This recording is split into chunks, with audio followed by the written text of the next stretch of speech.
2026 বিশ্বকাপ সবাই কথা বলছে ব্রাজিল, আর্জেন্টিনা, ফ্রান্স, পর্তুগাল নিয়ে, কিন্তু সত্যি কথা হলো চমক সবসময় আসে অপ্রত্যাশিত জায়গা থেকে। এই বিশ্বকাপেও এমন কিছু দল আছে যারা ফেভারিট না, কিন্তু মাঠে নামলে ধ্বংস চালাতে পারে। প্রথমেই সবচেয়ে ভয়ঙ্কর নাম নরওয়ে। ফ্রেন্ডলি ম্যাচে একের পর এক গোলের তাণ্ডব, এমনকি ইতালিকে 4-0 গোলে হারিয়ে নিজেদেরকে 28 বছর পর বিশ্বকাপে তুলে ধরেছে। বিশ্বকাপে তারা ফ্রান্সের বিপক্ষে গ্রুপ স্টেজে ম্যাচ খেলবে। এই দল এখন একদম তাণ্ডব ফর্মে।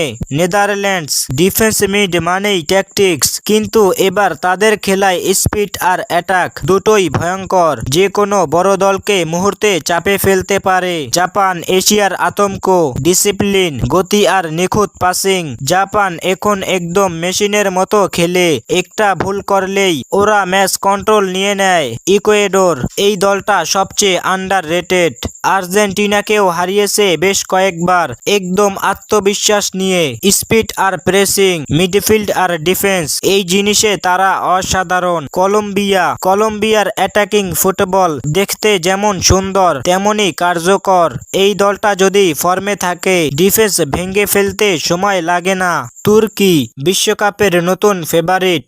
আর্দা গুলারের পাসিং, কেনান ইলডিসের দুর্দান্ত ফিনিশিং। তুর্কি ফুটবল ইউরোপের নতুন শক্তি। তাদের দলে রয়েছে এখন ইউরোপ মাতানো তারকা। 2026 বিশ্বকাপে নরওয়ের সাথে তাদেরকেও মাঠ মাতাতে দেখা যাবে। এই দলগুলো হয়তো ফেভারিট না, কিন্তু মনে রাখবেন বিশ্বকাপ মানেই চমক, আর এই চমক আসতে পারে এই ডার্ক হর্স দলগুলোর কাছ থেকেই। আপনার মতে সবচেয়ে ভয়ঙ্কর ডার্ক হর্স কোন দল? কমেন্টে জানান।